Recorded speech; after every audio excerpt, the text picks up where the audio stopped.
Hi friends, welcome to குறிஞ்சி.com. வெறும் கோதுமை மாவு மட்டும் வச்சு ஈவினிங் ஸ்நாக்ஸுக்கு நல்ல கிறிஸ்பியான ஒரு ரெசிபி எப்படி செய்யறதுன்னு பார்க்கலாங்க. பாருங்கள் எந்த அளவுக்கு மொறுமொறுப்பாக இருக்குதுன்னு. இதோட ஷேப்பும் வித்தியாசமாக இருக்கிறதுனால குழந்தைங்களும் ரொம்ப விருப்பப்பட்டு சாப்பிடுவாங்க. கொஞ்சம் கூட செலவே இல்லாமல் நம்ம வீட்டில் இருக்கிற பொருளை வச்சு இந்த ரெசிபியை நம்ம ரெடி பண்ணிடலாம். அதுக்கு நான் 1 கப் அளவுக்கு கோதுமை மாவு எடுத்திருக்கேன். இதோட அளவு பார்த்தீங்கன்னா 200 கிராம் வரும். இது கூட ஒரு அரை ஸ்பூன் ஓமத்தை நல்லா கையில் கசக்கிட்டு சேர்த்துடுங்க. இதில் நம்ம ஓமம் சேர்க்கறதுனால ஜீரகம் பெருங்காயம் எதுவுமே சேர்க்க வேணாங்க. இது மட்டுமே இதுக்கு நல்ல ஒரு வாசனையை கொடுக்கும். காரத்துக்கு ஏற்ற மாதிரி உங்களுக்கு எந்த அளவுக்கு காரம் தேவையோ அரை ஸ்பூன் மிளகாய்த்தூள் இல்லை 1 ஸ்பூன் மிளகாய்த்தூள் கூட சேர்த்துக்கலாம். நான் இன்றைக்கி அரை ஸ்பூன் மிளகாய்த்தூள் 1/4 ஸ்பூன் அளவுக்கு உப்பு சேர்த்து நல்லா கலந்து விட்டுட்டேங்க. இதில் 2 டேபிள் ஸ்பூன் அளவுக்கு எண்ணெயை நல்லா சூடு பண்ணிவிட்டு சேர்த்துடலாம்.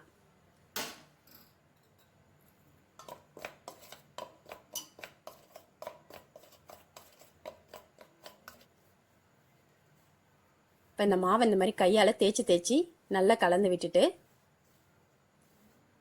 நம்ம தண்ணி தெளித்து பிசைய ஆரம்பிச்சிடலாம். இப்படி நம்ம கையில் பிடிச்சோம்னா உதிர்ந்து கொட்டாமல் இருக்கணும். அந்த மாதிரி மாவு இருந்ததுன்னா நம்ம கரெக்டான பதத்தில் மாவை ரெடி பண்ணியிருக்கோன்னு அர்த்தம்.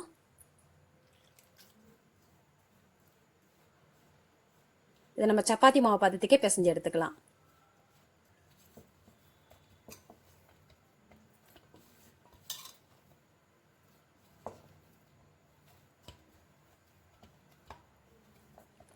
காரம் இதில் நம்ம உங்களோட தேவைக்கு ஏற்ற மாதிரி கூட்டவோ குறைக்கவோ செஞ்சுக்கலாங்க. உங்கள் குழந்தைங்களுக்கு காரம் நல்லா பிடிக்கும், காரம் சாப்பிடுவாங்கன்னா நீங்கள் இன்னும் கொஞ்சம் மிளகாத்தூள் கூட சேர்த்துக்கலாம்.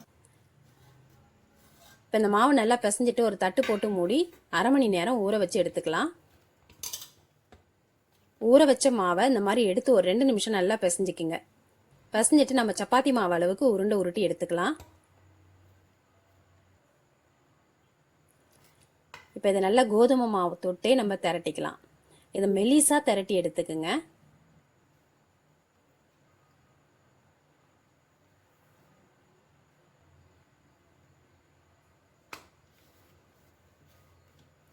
இந்த அளவுக்கு நல்லா மெலிசாக திரட்டி எடுத்துக்கலாம்.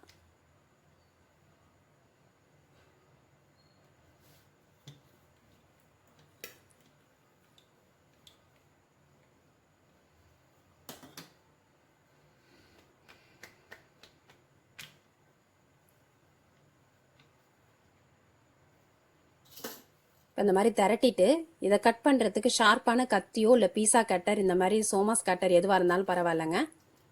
அதில் சதுரமாக கட் பண்ணி எடுத்துக்குங்க.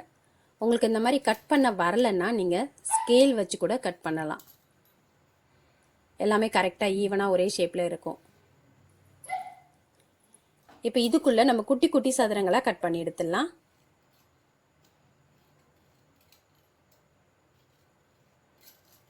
குழந்தைங்களுக்கு ஸ்நாக்ஸ் கடையில் தான் வாங்கி கொடுக்கணும்னு அவசியம் இல்லைங்க. நம்ம வீட்டில் இருக்கிற பொருளை வச்சு இந்த மாதிரி வித்தியாசமாக நம்ம செஞ்சு கொடுக்கும்போது அவங்க இந்த கடையில் வாங்கி சாப்பிட்ணுன்ற எண்ணமே வராது.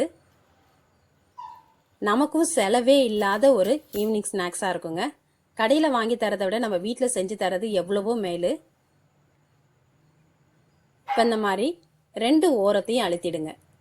அழுத்திட்டு அதுக்கு ஆப்போசிட் சைடில் அடுத்த 2 ஓரத்தையும் அழுத்தும் போது இது நமக்கு அழகான ஒரு சங்கு ஷேப்பில் கிடைக்குங்க. பாருங்கள் எவ்வளோ அழகாக இருக்குதுன்னு. இந்த மாதிரி நம்ம மடக்கிறதுனால உள்ளேயும் எண்ணெய்லாம் போயிட்டு நல்லா வெந்து நமக்கு மொறுமொறுப்பான ஸ்நாக்ஸ் கிடைக்கும். இது செய்யறது ரொம்ப ஈஸி, ஆனால் பார்க்கறதுக்கு ரொம்ப அழகாக இருக்கும். இது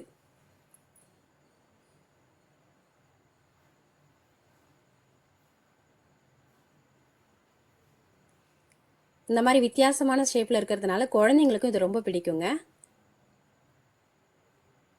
இந்த மாதிரி 2 ஓரத்தையும் இது தண்ணி தொட்டுலாம் அழுத்தணும்னு அவசியம் இல்லைங்க. இது அப்படியே நம்ம அழுத்தினாலே ஒட்டிக்கும் நல்லா. இப்போ அதுக்கு அடுத்து ஆப்போசிட் சைடில் 2 எஜ்ஜையும் சேர்த்து ஒட்டிடுங்க. இப்போ நமக்கு அழகான ஒரு சங்கு ஷேப்பில் நம்மளோட ஸ்நாக்ஸ் ரெடி.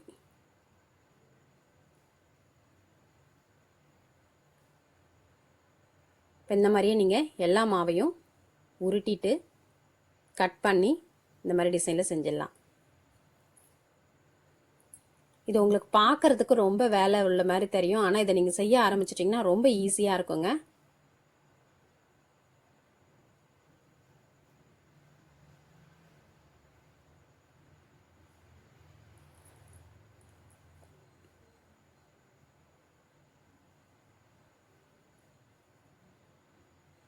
இப்போ எல்லா மாவையும் நான் ரெடி பண்ணிட்டேன்.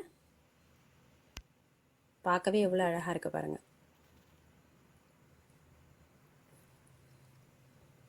இப்போ இதை பொரிச்சு எடுக்கிறதுக்கு நல்லா எண்ணெய் சூடாக இருக்கணும். அதில் ஒன்று ஒன்றா போடுங்க. நீங்கள் மொத்தமாக கொட்டினீங்கன்னா எல்லாம் ஒன்றோட ஒன்று ஒட்டிக்கும். ஒன்று ஒன்றா போடும்போது இதோட ஷேப் நமக்கு அழகாக கிடைக்கும்.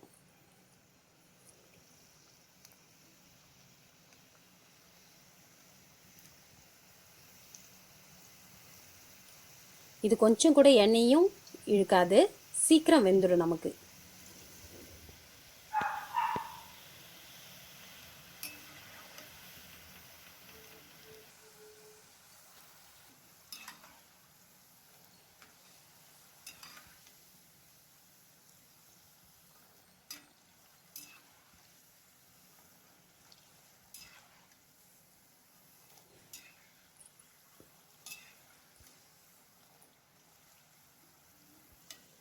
இந்த மாதிரி நல்லா வேக விட்டு கோல்டன் கலர் வந்ததுக்கு அப்புறமா எண்ணெயை வடிகட்டிட்டு எடுத்துடலாம். ரொம்பவே எளிமையாக செய்யக்கூடிய இந்த ஈவினிங் ஸ்நாக்ஸை நீங்களும் உங்கள் வீட்டில் செஞ்சு பாருங்கள். இந்த ரெசிபி உங்களுக்கு பிடிச்சிருந்தா லைக் பண்ணுங்கள், ஷேர் பண்ணுங்கள், சப்ஸ்கிரைப் பண்ணுங்கள். உங்கள் ஃப்ரெண்ட்ஸ் அண்ட் ரிலேட்டிவ்ஸோட இந்த வீடியோவை ஷேர் பண்ணிக்கோங்க. நன்றி, வணக்கம்.